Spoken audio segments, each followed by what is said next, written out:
이 새벽에 저희가 잠깐 나눌 말씀은 룻기 2장 말씀입니다. 룻기 2장 5절에서부터 7절의 말씀입니다.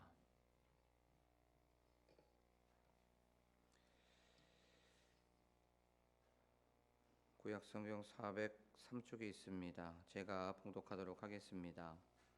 보아스가 베는 자들을 거느린 사원에게 이르되 이는 누구의 소녀냐 하니 베는 자를 거느린 사원이 대답하여 이르되 이는 나오미와 함께 모압 지방에서 돌아온 모압 소녀인데 그의 말이 나로 베는 자를 따라 단 사이에서 이삭을 죽게 하소서 하였고 아침부터 와서는 잠시 집에서 쉰 외에 지금까지 계속하는 중이니이다. 아멘. 할렐루야. 오늘도 이 새벽에 오신 여러분들에게 주님의 은혜와 평강이 가득하시기를 원합니다. 우리는 저번 시간에 이름 없는 이 사환에 대해서 잠깐 말씀을 살펴봤지요.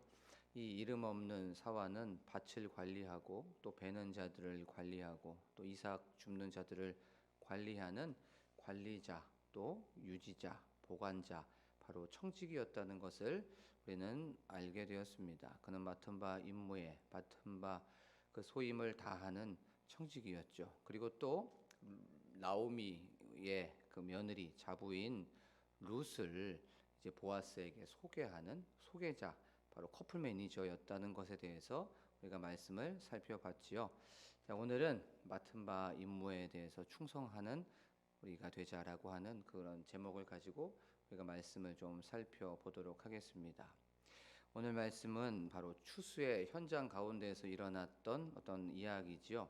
이 추수 현장 굉장히 분주했습니다. 굉장히 바빴어요. 근데 여기에 보면 네 명의 인물이 등장하게 되지요. 밭주인인 바로 보아스, 또 이름 없는 사환, 또 이름 없는 보리를 베는 자, 또 이삭을 줍고 있는 바로 나오미의 며느리인 룻이 등장하게 됩니다. 근데 말씀을 곰곰이 보면 이 네 명의 인물은 각자 맡은 바의 임무가 다 있었다는 것을 알 수가 있지요. 그리고 또 그들의 공통점이 있습니다. 그들은 그 맡은 바의 임무에 최선을 다하고 있었다는 것을 보게 됩니다. 주인은 주인으로서, 사환은 사환으로서, 보리를 베는 자는 보리를 베는 자로서, 특별히 7절 말씀에 보면 룻에 대한 평가가 나오죠. 그의 말이 나로 베는 자를 따라 단 사이에서 이삭을 줍게 하소서였고 아침부터 와서는 잠시 집에서 쉰 외에 지금까지 계속 하는 중이니이다라고 하면서 최선을 다하는 바로 룻의 모습을 우리는 볼 수가 있습니다. 그래요. 여기에서 나오는 것처럼 그들은 맡은 바의 임무에 열심히 충성하고 성실하게 일하고 있었음을 보게 되죠. 우리도 그렇습니다. 우리도 각자의 임무가 있고 역할이 다 있죠. 가정에서든지 사회에서든지 세상에서든지 각자 아버지로서 할아버지로서 어머니로서 할머니로서 각자 맡은 바의 임무가 있습니다. 이 가운데 최선을 다하는 저와 여러분이 되기를 원합니다. 그것이 바로 질서고 그것이 바로 조화로운 세상을 만들어가는 바로 그 첫걸음이라는 거지요. 우리가 그러면 어디까지 최선을 다해야 되지? 어디까지 성실해야 되지? 충성해야 되지? 열심히 살아야 되지라고 생각할 수가 있어요. 기준이 있습니다. 그러면 그 기준이 무엇일까요? 우리가 어떤 삶을 살아가다 보면 일상생활 속에서 이것까지 해야 돼? 라고 하면서 고민할 때가 있습니다. 그런데 그리스도인이라면, 성도라면 그런 고민이 들 때 그것까지 하는 저와 여러분이 되기를 원합니다. 그것이 바로 드러나는 삶이고 표시가 나는 삶이지요. 우리가 그것까지 해왔게 되었을 때에 그것이 불편할 수도 있어요. 그리고 또 그것이 부끄러울 수도 있습니다. 또 그것이 더러운 일일 수도 있고 그것이 하기 싫은 일일 수도 있어요. 하지만 성도라면, 예수님을 따라가는 사람이라면, 그리스도인이라면 그것까지 하는 저와 여러분이 되기를 원합니다.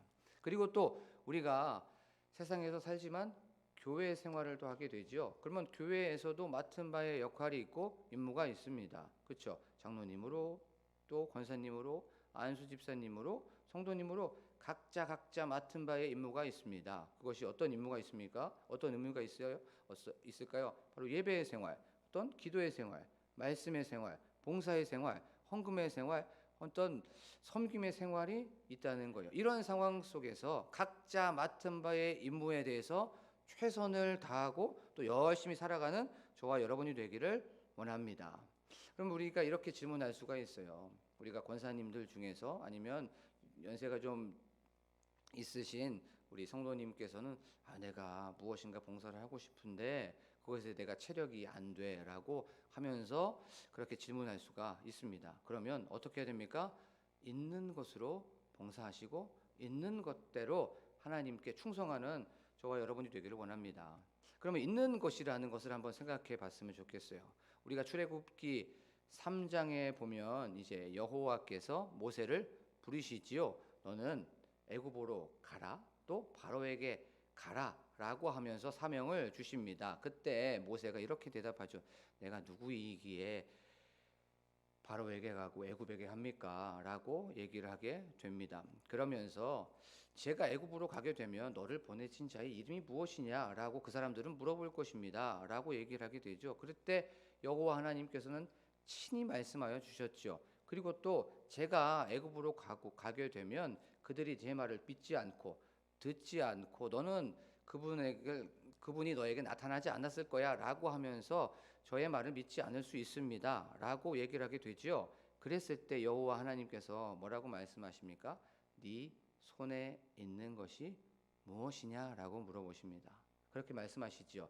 그때 모세에게 있는 것이 하나 있었죠. 그는 지팡이를 하나 들고 있었습니다. 근데 그 지팡이 아무짝에도 별로 이렇게 중요한 지팡이가 아니었어요. 그리고 죽은 지팡이였습니다. 그냥 막대기에 불과했던 거예요. 굉장히 소소하고 약한 그것이 바로 지팡이였습니다. 그런데 그 지팡이가 어떻게 됩니까? 뱀으로 변하기도 하고 또 그 지팡이가 나일강을 쳐서 그 나일강이 피로 변하기로 하고 또 홍해를 건너게 되었을 때 아무짝에도 별 볼 일 없었던 그 지팡이가 바로 홍해를 거르는 능력의 도구가 됐다는 것을 알 수가 있죠. 우리는 이것을 보면서 뭘 생각해야 되냐면 나에게 있는 것을 한번 생각해 보기를 원합니다. 그리고 또 마태복음, 마가복음, 누가복음, 요한복음 유일하게 네 복음서, 이 사복음서의 기적이 동일하게 나오는 기적이 하나가 있어요. 어떤 표적이나 이적들은 뭐 마가복음에만 나오고 누가복음에만 나오고 마태복음에 나오지만 동일하게 딱 한 번 네 복음서에 다 나오는 기적이 하나 있습니다. 그것이 바로 오병이어의 기적이에요. 마태복음의 버전으로 한번 생각해 볼게요. 마태복음 14장에 보면 예수님께서 병든 자를 고치시고 사람들을 가르쳤습니다. 그리고 나서 이제 그 무리들이 배가 고팠던 거예요. 그래서 이제 제자들이 이렇게 얘기를 합니다. 저 무리들을 이제 동네로 가서 마을로 가서 그 배를 채우게 하면 좋겠습니다라고 얘기를 하게 되죠. 그랬을 때 예수님께서 말씀하십니다. 뭐라고 말씀하시냐면 너희들에게 있는 것으로 주라라고 말씀하십니다. 근데 그들에게 있는 것이 무엇이었습니까? 물고기 2마리와 떡 5개. 아이들이 먹을 수 있는 도시락의 수준, 굉장히 미미했던 것밖에 없었어요. 그런데 그것을 통해서 여자와 어린아이 외에 먹고 또 12바구니가 남았고 그 사람이 몇 명이었습니까? 남자만 5,000명이 먹었다는 것을 우리가 알 수가 있습니다. 이것을 통해서 우리가 생각해 볼 수 있고 우리에게 주는 메시지가 하나 있죠. 소소하고 미약하고 미미하지만 있는 그것을 통해서 하나님은 역사하시고 그것을 통해서 일하신다는 거예요. 우리가 힘이 빠질 수가 있고 연약해질 수가 있습니다. 그래도 말할 수가 있죠. 그 말할 수 있다는 건 바로 기도할 수가 있는 거죠. 세상을 위해서 기도하고 나라와 민족을 위해서 기도하고 또 이 사회를 위해서 기도하고 교회를 위해서 기도하는 저와 여러분이 되기를 원합니다.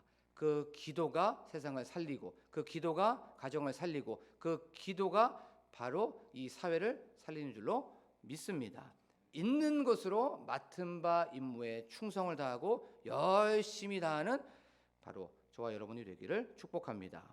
자, 그리고 이제 보아스를 한번 생각해 보겠습니다. 이 보아스 한 여인을 보게 됩니다. 그런데 한번 생각해 봤으면 좋겠어요. 그 한 여인을 보게 되는데 이삭을 줍는 여인이었죠. 그런데 그 밭에는 룻 외에도 수많은 고아도 있을 거고 수많은 과부도 있을 거고 객, 나그네, 가난한 자 많이 있었을 거예요. 그런데 유독 룻을 바로 보아스는 보게 됩니다. 왜 보게 되었을까요? 우리가 다 아는 것처럼 룻은 모압 여인이었습니다. 모압 여인이었기 때문에 외국 사람이었고 이방 여인이었습니다. 그러니까 반드시 외모나 아니면 생김새가 좀 달랐을 거예요. 그래서 첫 번째는 눈에 확 띄었을 겁니다. 근데 두 번째가 더 중요해요. 두 번째는 바로 하나님께서 보아스의 눈을 열어서 룻을 보이게 했던 줄로 믿습니다. 이 두 번째가 굉장히 중요합니다. 자, 그러면 우리에게 주시는 메시지, 짧은 메시지가 한 두 개가 있습니다. 그것이 무엇이었냐면 바로 룻은 바로 보아스의 눈에 들게 되었죠. 우리도 바로 세상에서 눈에 띄는 사람이 되기를 원합니다. 세상에서 표시가 나고 세상에서 드러나고 누군가의 바로 눈에 띄는 그런 사람이 되기를 원합니다. 그러려면 어떻게 됩니까? 다른 사람들과는 뭔가 차별화가 돼야 되죠. 모압 여인이 룻이 드러난 것은 뭔가 달랐기 때문에 그런 겁니다. 그렇죠? 뭔가 생김새가 달랐기 때문에. 그러면 그리스도인이라면 우리가 세상과는 뭐가 달라야 될까요? 그건 바로 십자가의 삶을 사는 저와 여러분이 되기를 원합니다. 바로 세상은 희생하지 않고 높아지려고 하고 계속 드러나려고 하는 그런 상황 속에서 우리는 희생하고 낮아지고 겸손하게 나는 사라지면서 십자가를 통해서 끊임없이 드러나는 저와 여러분이 되기를 원합니다. 그리스도인은 반드시 표시가 돼야 된다는 거죠. 그 다음에 두 번째는 바로 이것입니다. 보아스의 눈을 열어서 하나님께서 보아스의 눈을 주셨던 것처럼 오늘 하루도 우리도 눈이 열려지기를 원합니다. 우리의 눈이 열려져서 영안이 열려져서 하나님의 말씀이 보여지기를 원합니다. 하나님의 계획이 보여지게 되고 하나님의 뜻이 보여지게 되고 하나님의 생각이 보여지게 되고 하나님의 사랑이 보여지기를 원합니다. 그리고 더 특별한 건 우리의 눈이 열려져서 십자가가 보여지기를 원합니다. 그래서 우리의 삶 속에서 끊임없이 그 십자가의 사랑으로, 십자가의 희생으로, 십자가의 헌신으로, 십자가의 긍휼과 용서함이 보여지길 원합니다. 담임 목사님께서 어저께 수요 예배를 통해서 사랑은 하나님께서 받은 그 사랑을 우리가 경험한 것 뿐만 아니라 그 사랑을 세상 사람들과 같이 나누고 세상 사람들에게 보여줘야 된다는 그런 맥락으로 설교하셨다는 것을 우리가 알 수가 있죠. 우리도 이 사랑이 보여지게 되어서 십자가의 사랑이 세상 사람들과 같이 공유되고 소통하게 되어서 내가 있는 그곳, 내가 있는 그 공동체가 십자가의 공동체, 사랑의 공동체, 긍휼의 공동체, 용서의 공동체가 되기를 원합니다. 그리하여서 그 공동체에 사랑이 넘쳐나서 생명의 공동체가 되기를 원합니다. 이제 말씀을 정리를 하면서 우리가 좀 생각해 봤으면 좋겠어요. 우리는 너무나도 바쁜 현장, 분주한 이 세상을 살아갈 수 있습니다. 그런 상황 속에서 내 맡은 바의 임무의 역할을 반드시 기억하십시오. 그리고 그것에 대해서 충성하시고 성실히 최선을 다하면서 나아가십시오. 그리고 우리의 삶 속에서 표시가 나는 사람이 되십시오. 그리고 우리의 삶 속에서 하나님께서 눈을 열어주시기를 원합니다. 그리하여서 그 눈을 열어주신 그것을 통해서 십자가를 보여주시고 십자가의 그 삶을 살아내는 저와 여러분이 되기를 간절히 축복합니다. 지금 이 시간 말씀을 생각하시면서 기도하기를 원합니다. 또한 교회의 부흥과 또한 담임 목사님과 사모님과 그 가정을 위해서 기도하기를 원합니다. 또한 특별히 우리 사역자들을 위하여 기도합니다. 부교역자들, 또한 장로님들, 권사님들, 안수집사님들, 집사님들, 또한 성도님들의 맡은 바의 그 역할이 있습니다. 예배 생활, 헌금 생활, 기도 생활, 또한 전도 생활, 선교의 생활, 봉사의 생활, 섬김의 생활, 이 모든 것들에 최선을 다하는 사명자가 되게 하여 주시옵소서라고 기도하기를 원합니다. 또한 다음 세대를 위해서 기도하기를 원하고 셀과 셀 리더를 위해서 기도하기를 원합니다.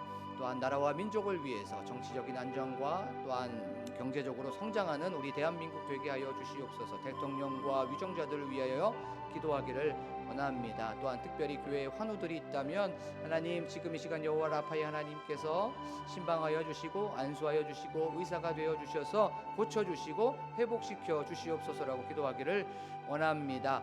또한 저희들 특별히 기도할 제목은 교회 건축을 위하여 기도하기를 원합니다. 하나님 이 교회 건축에 은혜 위에 은혜를 부어 주시옵소서라고 기도하기를 원합니다. 하나님 모든 것들이 형통하게 하여 주시옵시고 저희들 기도의 그 사명을 놓치지 않게 하여 주시옵소서라고 기도하기를 원합니다. 그리고 각자의 기도 제목을 놓고 지금 이 시간 하나님께 간절히 기도합니다.